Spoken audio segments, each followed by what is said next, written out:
Issues at Hand on Church of Uganda Family TV. Welcome to this episode, and it's a lovely Monday. We are always glad to have you on board. This is Issues at Hand that is proudly brought to you by Protea Hotel Entebbe. Now, please make your reservation and booking today, because there's so much in terms of amenities that you will get to enjoy at the hotel, and you do not want to miss out on this chance. So when the number comes up on the screen, please make sure you call and make a reservation and booking. Now, when it comes to Issues at Hand today, we are talking about a very, very, very pivotal subject, because we have seen over the past few weeks that according to the release of the PLA results and the UCE results as well, there has been a poor performance when it comes to children with special needs or children with disabilities. And so this is an issue that needs to be tackled, especially when it comes to the Ministry of Education. So we are going to find out how this can be tackled, how we can ensure that there is a level playing field for children with disabilities, so that the performance can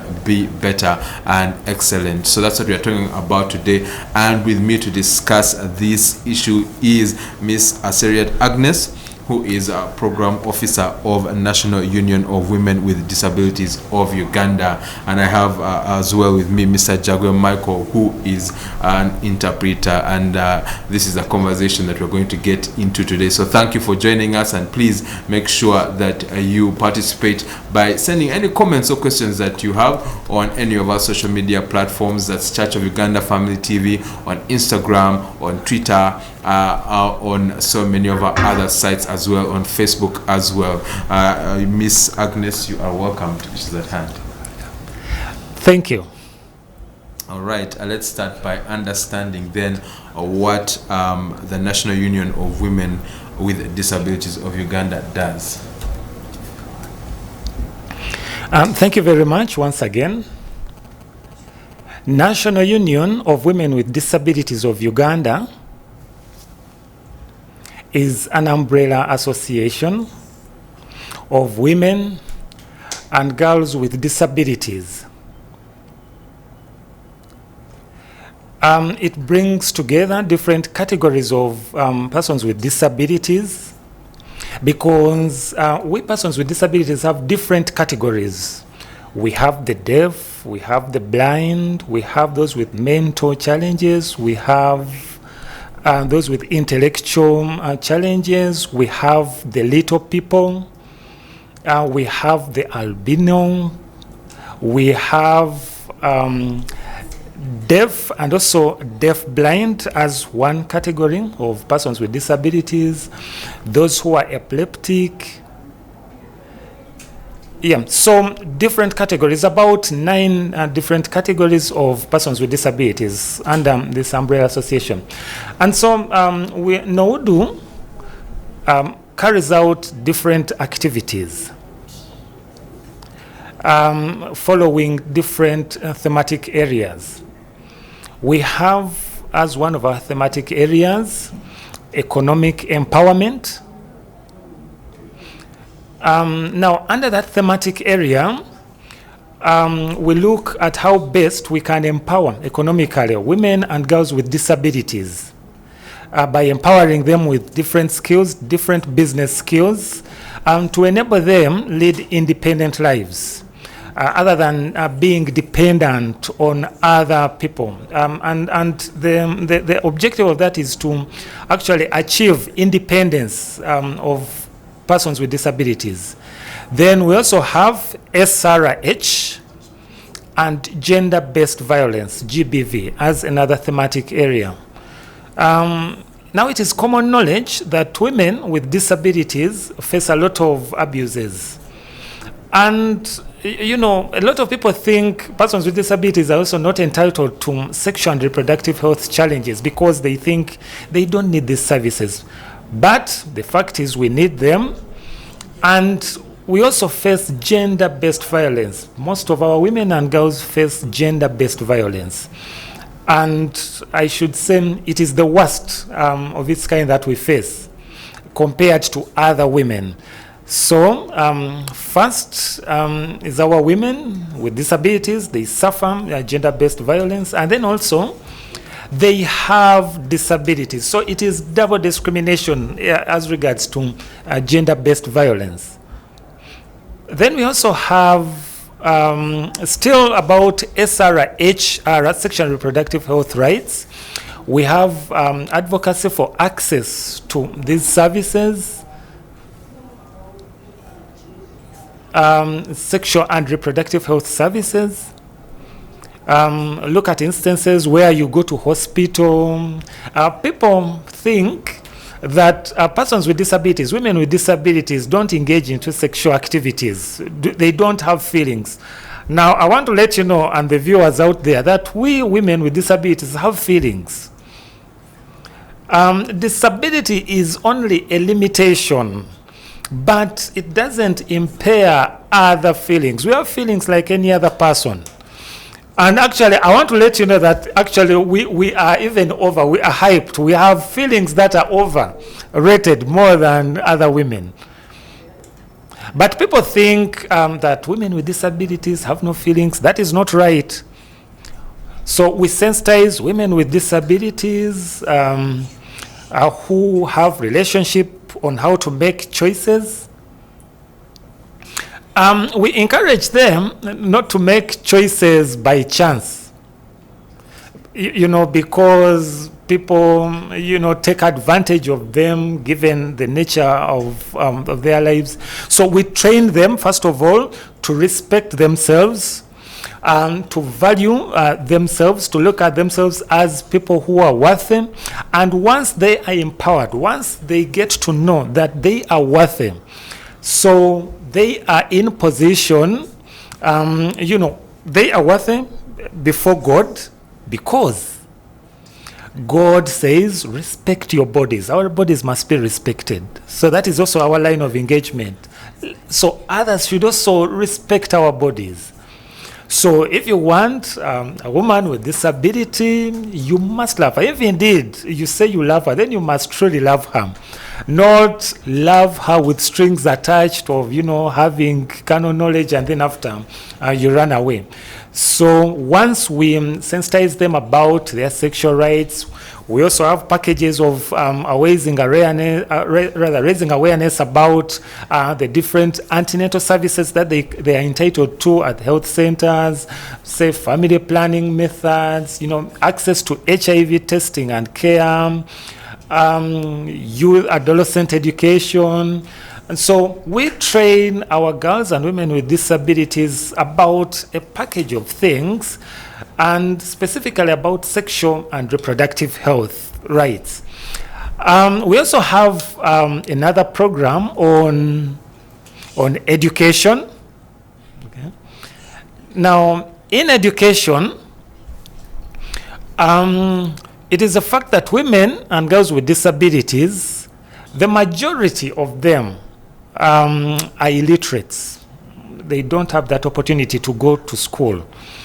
So we have a few role models who have actually gone through the education system and have been able to get some work to do or run other businesses, depending on what they have been able to do.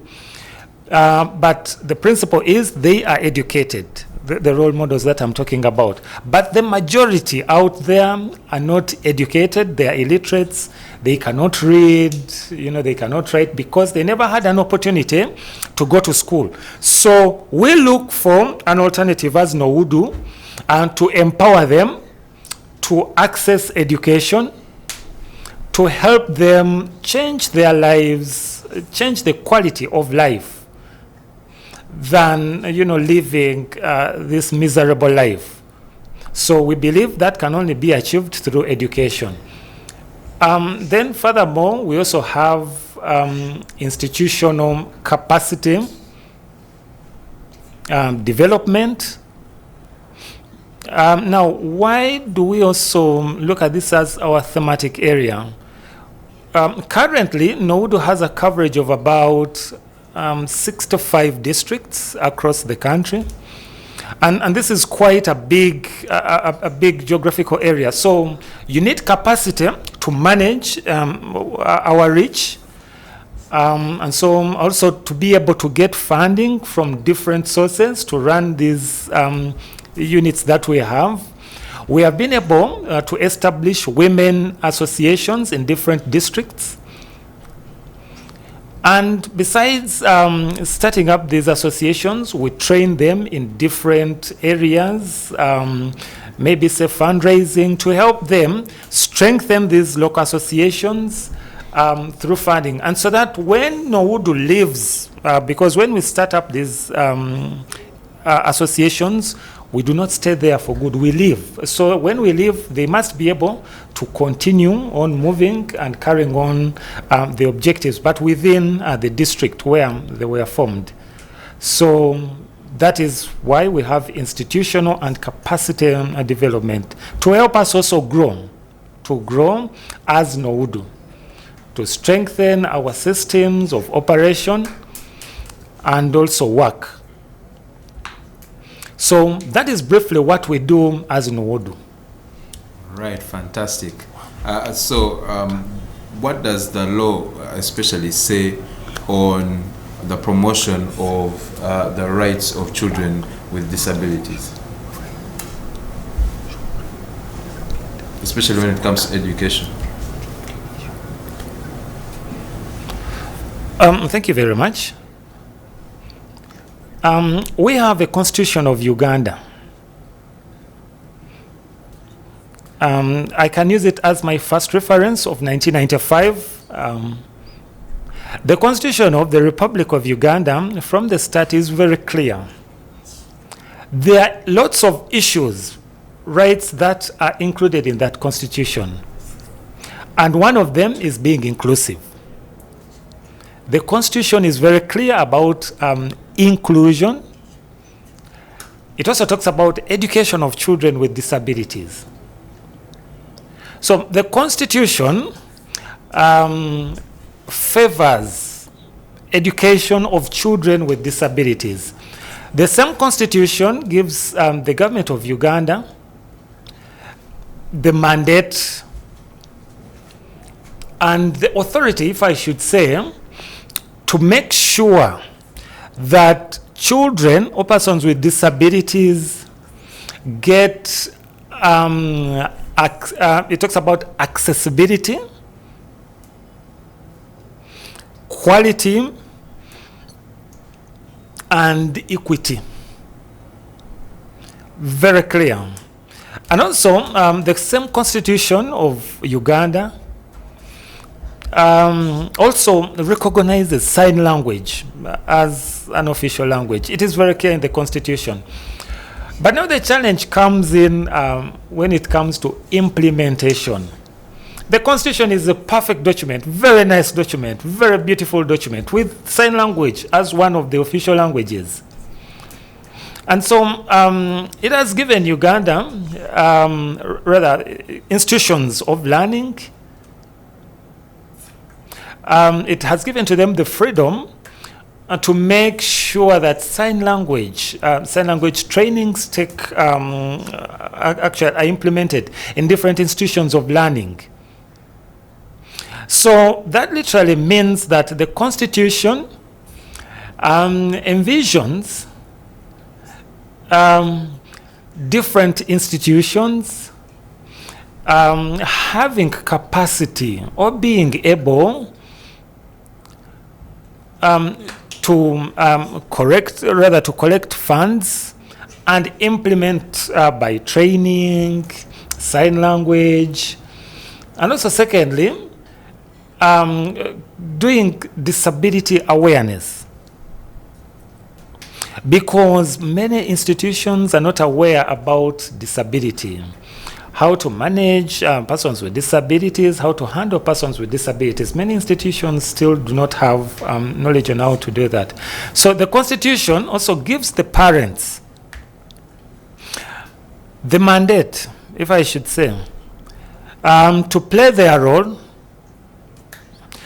to ensure that their children with disabilities go to school. It is the responsibility of parents. But very many parents out there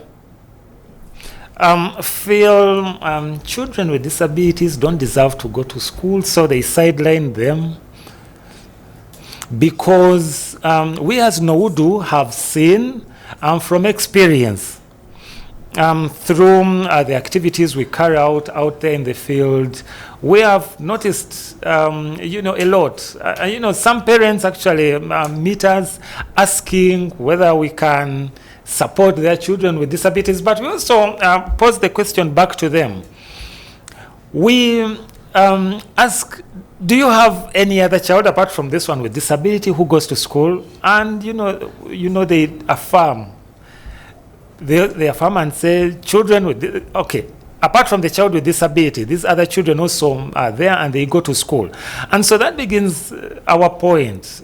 Why do you think these ones can go to school and the child with disability can go to school? In most cases, most of them don't have responses. Some of them will say they do not have money. But if they say they don't have money or they do not have funds to take this child to school, how comes they are able to get the funds to support these other ones who do not have disabilities to go to school? And in most cases, they do not have the responses. And so we encourage the parents of children with disabilities, to work within the resources they have as a family to try to look out for a way to take the children with disabilities to school as well. Yeah, some parents, accept, and then others still, become so hesitant. But, change does not take place overnight. It is a process. It cannot happen overnight. So we continue to sensitize them, to continue to sensitize the parents to play their role, to appreciate disability and support their children. And also, we always encourage parents, in case they have, a child with disability, they should take them to school. And records show that sometimes these children actually even perform better if they are given proper education. They perform better than even other children. They perform well.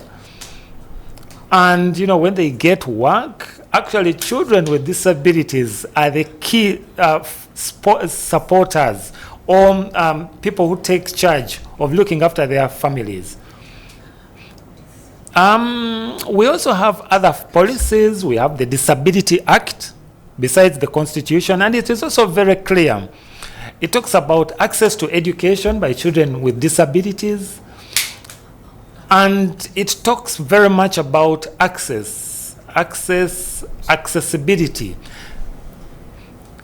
Accessibility is a very wide term. Accessibility in terms of access to information.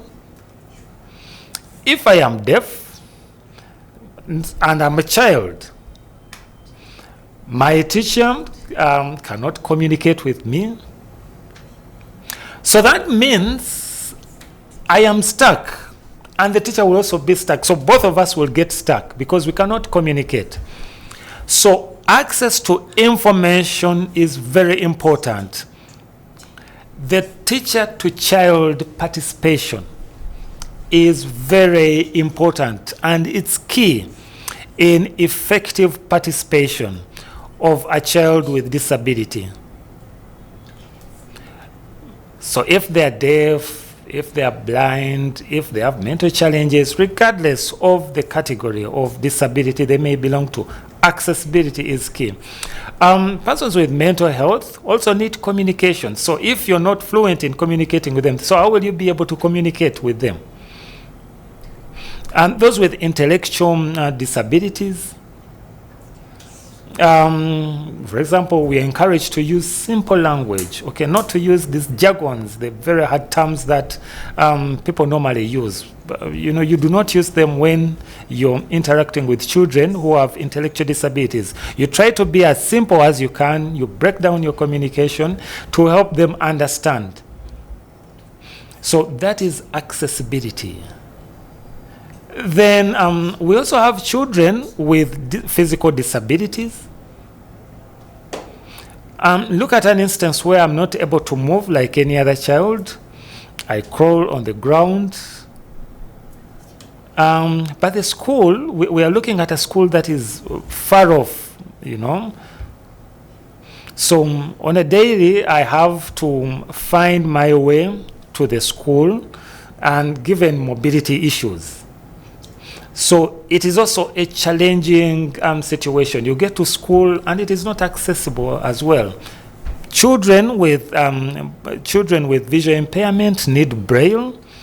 And so these needs are pegged to the different categories of disability. So the children with visual impairment need braille materials. They also need the white cane, but they should have someone who is trained in mobility issues to help them, you know, move around, walk around, you know, with ease. These are people who can actually be independent. They can wash their clothes alone. They can cook alone. So that is all in the package of accessibility and information. The information you put on maybe TVs. Say, just imagine I was hosted here without an interpreter. What do you think would happen? So I would be here signing, and so how would viewers out there be able to understand what I'm saying? How would a person with visual impairment be able to follow what is actually being aired on television? So accessibility to information should be both audio and also physical in a format that can actually be used. For example, we also have computers with what is called the talking jaws. And also, there are these materials, the embossers, the ones they use to, you know, produce brailled materials. Then we also have the braille slates that are also used for persons with visual impairment for learning. Okay. So that is accessibility. So it is a mouthful. And when it comes to the deaf children, first and foremost, the teacher must be fluent in sign language. We have seen, I was a teacher, if I should let you know. I was a sign language instructor. And in one of the schools in Masindi,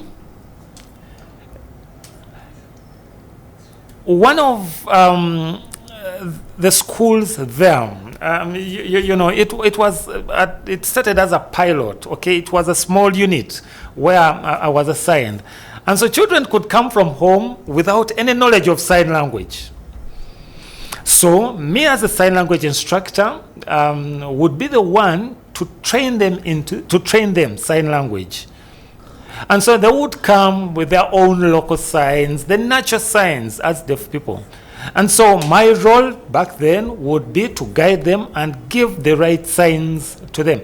And so from there, children would be able to learn, and they would be able actually even to teach teachers and even teach others, teach other hearing people sign language. So that made my work simple.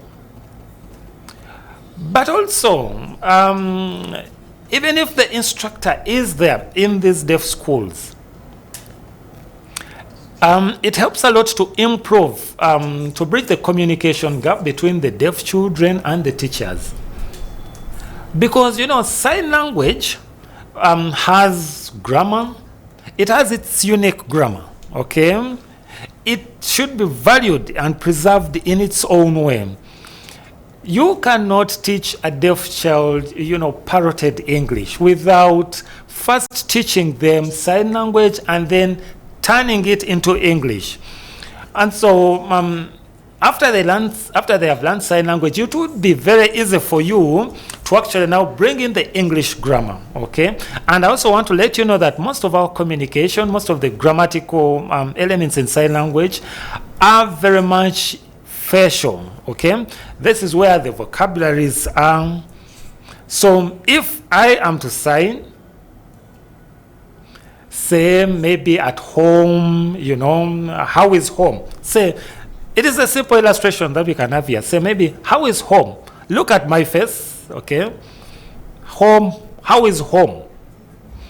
If my face is dead, if it has no any grammar, But just look at the life I've given to my face. How is home?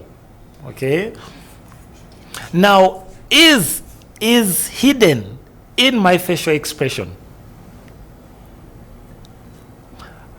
Daddy, how? That is now sign language grammar. Daddy, how? Okay. In English, it would be, how is daddy? Mommy, how? How is mommy? So these are the nouns and other English grammar are embedded in the facial expression that a deaf person uses while they are signing. So if the teachers are taught in sign language, maybe during holidays, if there are programs to train these people in sign language during holiday time, maybe for a week or 2 weeks, maybe to follow some interview, then it would be very good. I believe that can bring very good positive impact. Positive impact. We are able to realize positive impact. But without that, if you just get teachers from wherever you find them and then just throw them in a deaf school to teach deaf learners, just pick them from wherever you do, then really it will not be possible. From experience, Mr. Moderator, I have seen it. I have seen it firsthand. We have a scenario where teachers, will go through their teaching plans and from their schemes of work, they will look out for topics. They will look out for topics. And once they realize that a particular topic is hard and they do not have the required signs for that particular topic, then they will skip it. They will simply go for the simpler ones. So when they get the simpler ones, these are the ones where they will concentrate all their effort. So they will keep on moving back and forth. They'll leave out the hard ones. And that is why you realize that very many deaf people cannot read and write. It is not their mistake. It is the quality of the teachers in the school. So is this the reason why then we are seeing a trouble with poor performance when it comes to persons with disabilities? Because for instance, there were no people in the first division when it came to the results. So is can you expound more on the reasons why that poor performance exists? You've already mentioned capacity, teachers not being skilled, especially in things like sign language, and some children not getting the education that the law has given them in terms of quality education. So what should the government do to ensure that come next year the results will be better when it comes to the performance of children with disabilities? Thank you very much. First and foremost, the government must appreciate its role, because this is entirely government's responsibility. The UN Convention on the Rights of Persons with Disabilities, 2008, of which Uganda is a signatory, makes it very clear that it is the government's responsibility, it is an obligation. The government must make sure that the schools, all the schools are accessible, all schools provide accessible materials, accessible learning materials, and also work on the capacity. They should build the capacity of the teachers on how to manage different categories of disability. Not only deaf children, but also children with other disabilities. It is the government's obligation to make sure that the schools are accessible, the ramps are in place, the teachers with special needs education have knowledge and experience and the expertise as well to teach children with disabilities. Maybe if it is a child with visual impairment, then the teacher should have the relevant skills, the specific skills and experience to handle a particular group. So you cannot say you are a teacher and your experience is in handling children with visual impairment, and then you are taken to teach deaf children. It cannot work. It's not possible. You are spoiling things. The best option would be the teacher who has the expertise in training children, rather in teaching children with visual impairment, concentrates on that. And so should a teacher with handling deaf children and those with physical challenges. We should make sure that the ramps are available, and also talk of the rooms of convenience, the toilets.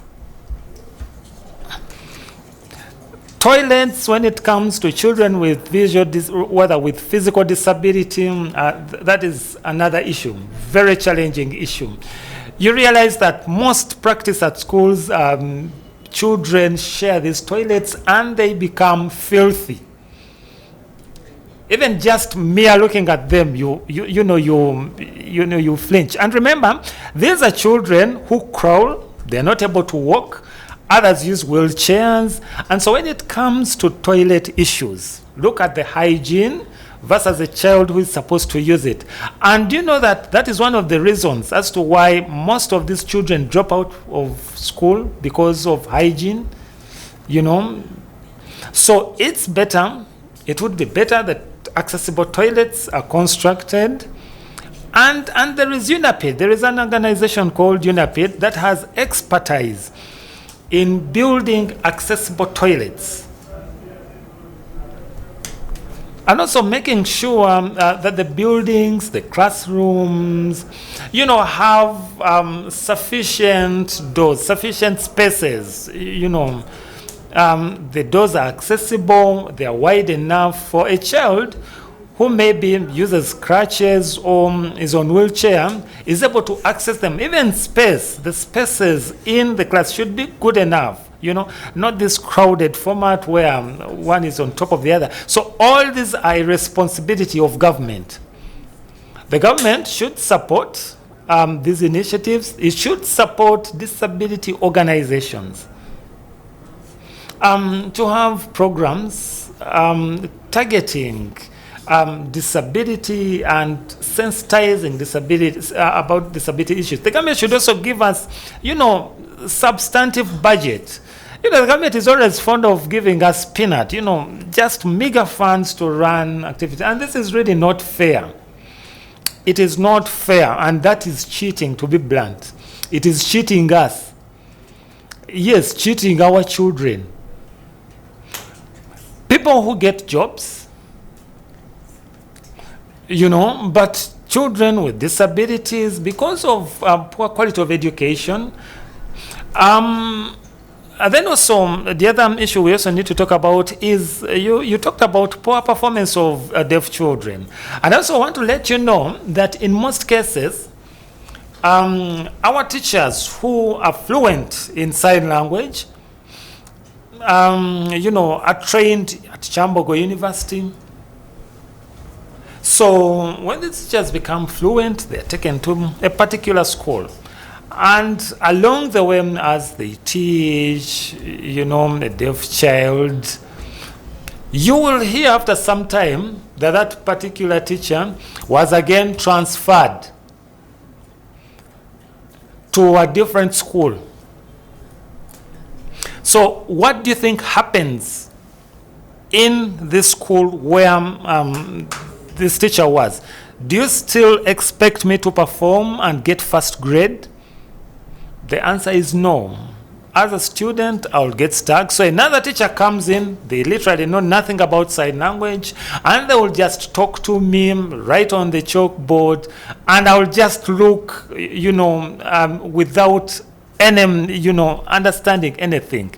And so what normally happens in these schools is the child will just copy notes, maybe from a friend. And if the friend passes,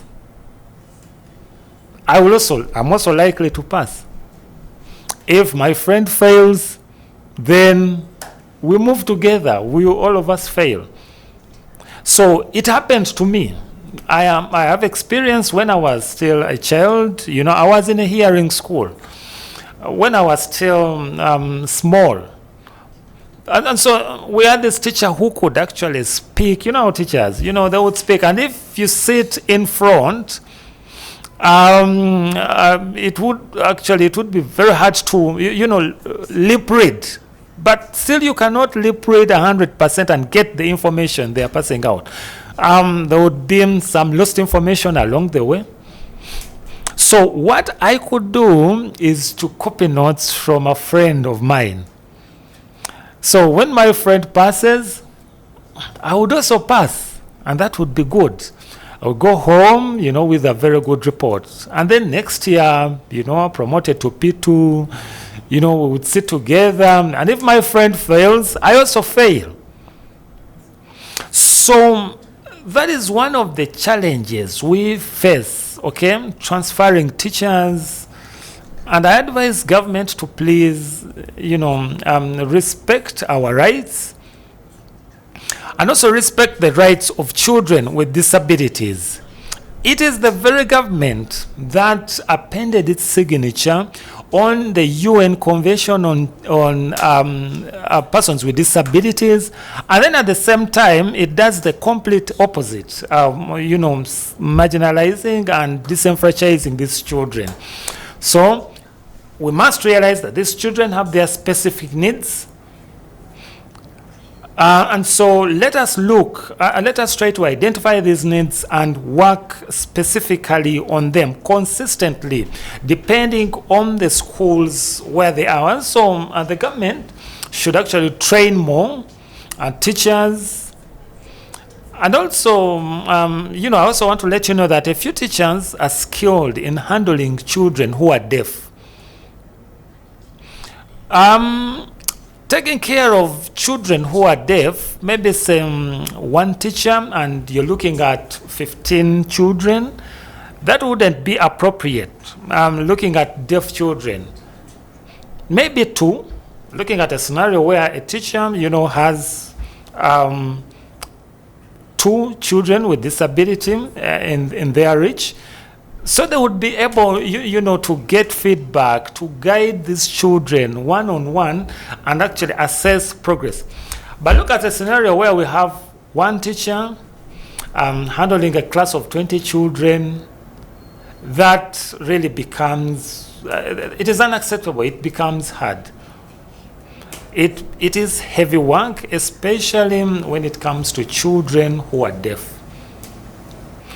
And then the children... Which I'll have to put a pin in that and continue later on as we get into a quick commercial break, after which we continue with more when it comes to our discussion of the plight of children with disabilities, especially when it comes to education. So don't go anywhere as you are still watching Issues at Hand. How the society views persons with disabilities. Is that the case that there is no prioritization from the society, from families, and that also extends to government when it comes to implementing such wonderful laws and policies? Thank you very much.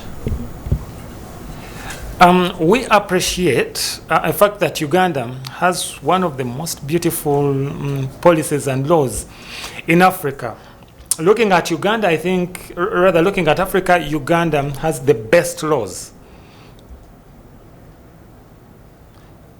So that being said, the truth is attitude. Society begins from family. At family level, so at family, we always realize that the family heads are reluctant to take children with disabilities to school. Another, maybe, if I should, I can actually even take it further to girls with disabilities in the family. Now, if you're to look at most of our cultural practices, there is this belief that boys are more valuable. Girls are less valuable. And so what normally happens is children with disabilities generally disenfranchised, whether it is a boy or a girl. But again, this operation actually even goes further when it comes to a girl with disability. This is double discrimination because of the culture. If I educate this girl, okay, then I'll be wasting resources. You also, if I'm to take you, for education, this is some families, look at it as a waste of, like resources. You are educating a prostitute. Yes, that is what most cultures actually say.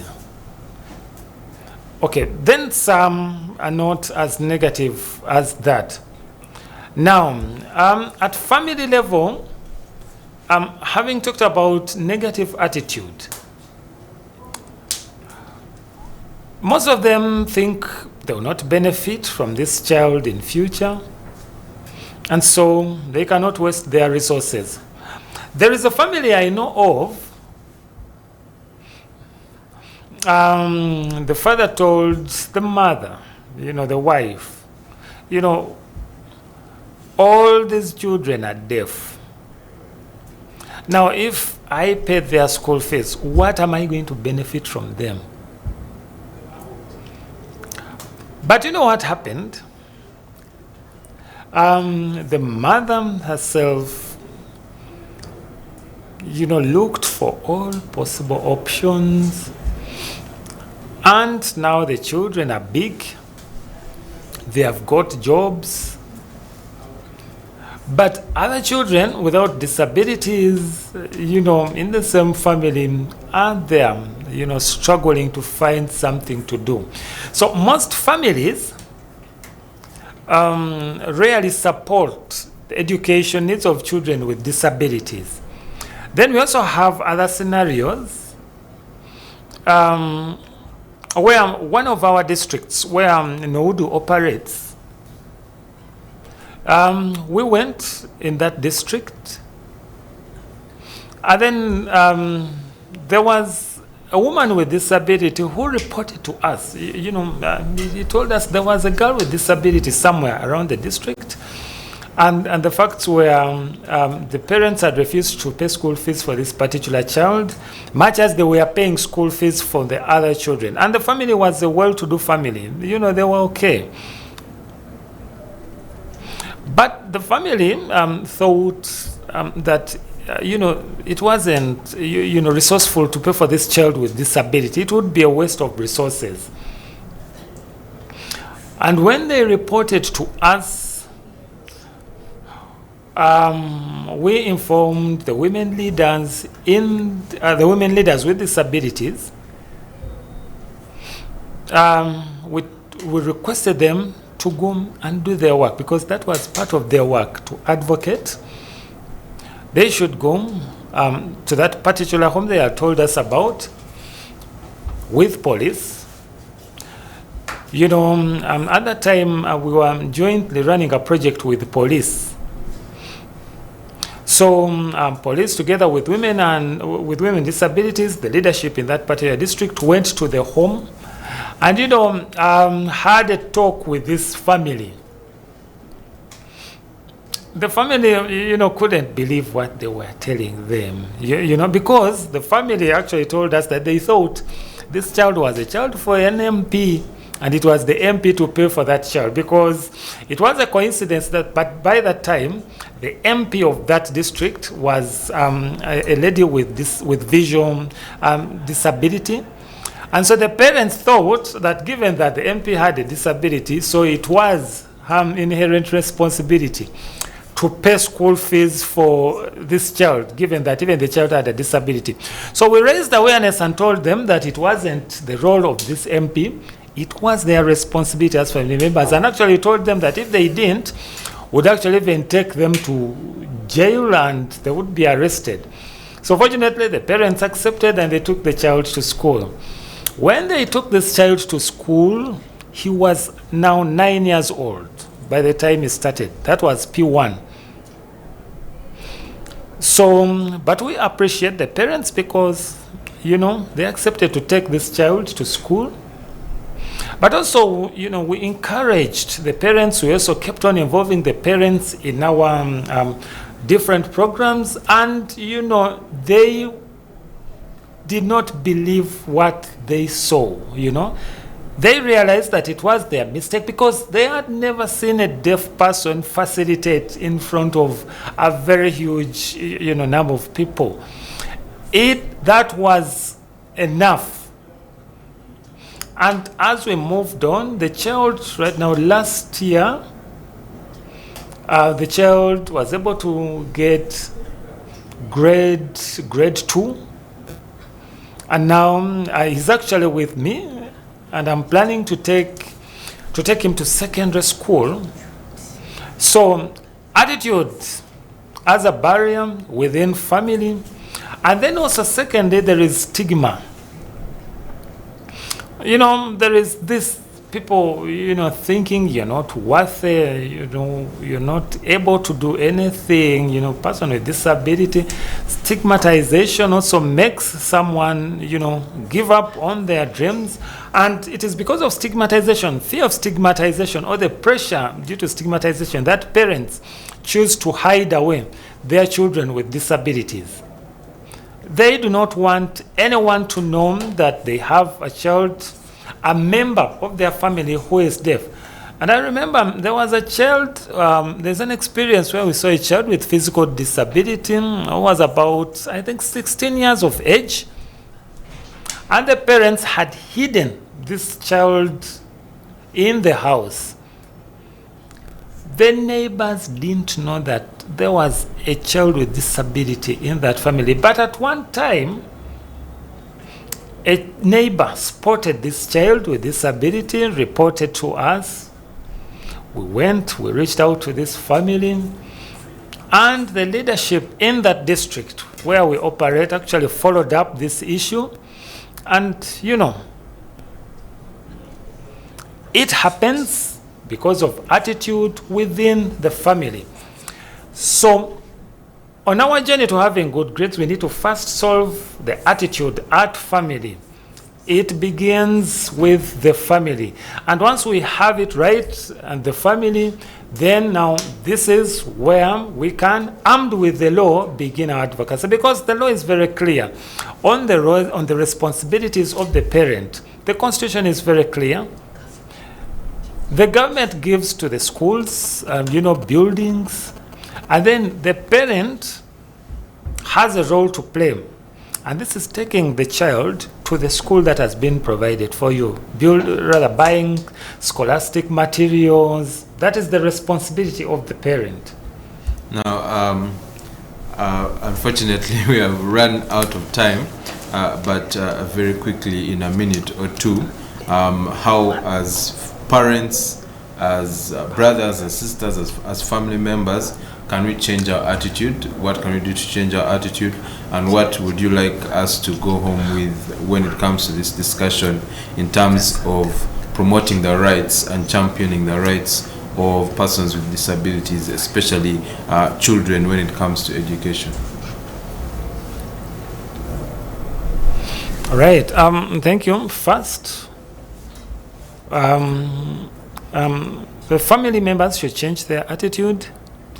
They should get to realize that children with disabilities have abilities in them. Disability is only an impairment. which limits performance. And so if these people are taken to school, they can perform. Then, so secondly, the duty bearers have a responsibility to make sure that these children are in school. Some duty bearers, they may be teachers, community leaders, church leaders, mention them, have a responsibility to play, to help us to make sure that children with disabilities, regardless of the type of disability, access education. It is their role, the duty bearers, to encourage parents to pay school fees and other scholastic needs for their children to attend school. It is really bad to have this attitude of thinking that children with disabilities are useless and are a waste of time. It is the role of each district leader to make sure that they come up with committees at school to make these schools accessible for persons with disabilities, so they are able to join these schools. While you're building schools, make sure they're accessible, because not all parents have the resources to take their children to distant schools. And so make schools within your community accessible, so it is simple for children with disabilities to study in these schools. And then also the teachers, our teachers should also pick interest, to teach children with disabilities. And the Ministry of Education, please, Ministry of Education, we beg, make this a priority in your programming. Design a program that empowers and builds the capacity of teachers. Encourage special needs teachers within the inclusive schools to perform and also improve their payment. And also stop transferring them, stop transferring our teachers with special needs, experts in special needs, to different schools. So, and also the different partners, please continue supporting our programs, sensitization programs, capacity building. Help us to have programs that empower our teachers, so they are able to teach our children very well, and consequently, so we can able to have quality education, because these children are the leaders of tomorrow and the coming generation of this country and the entire world.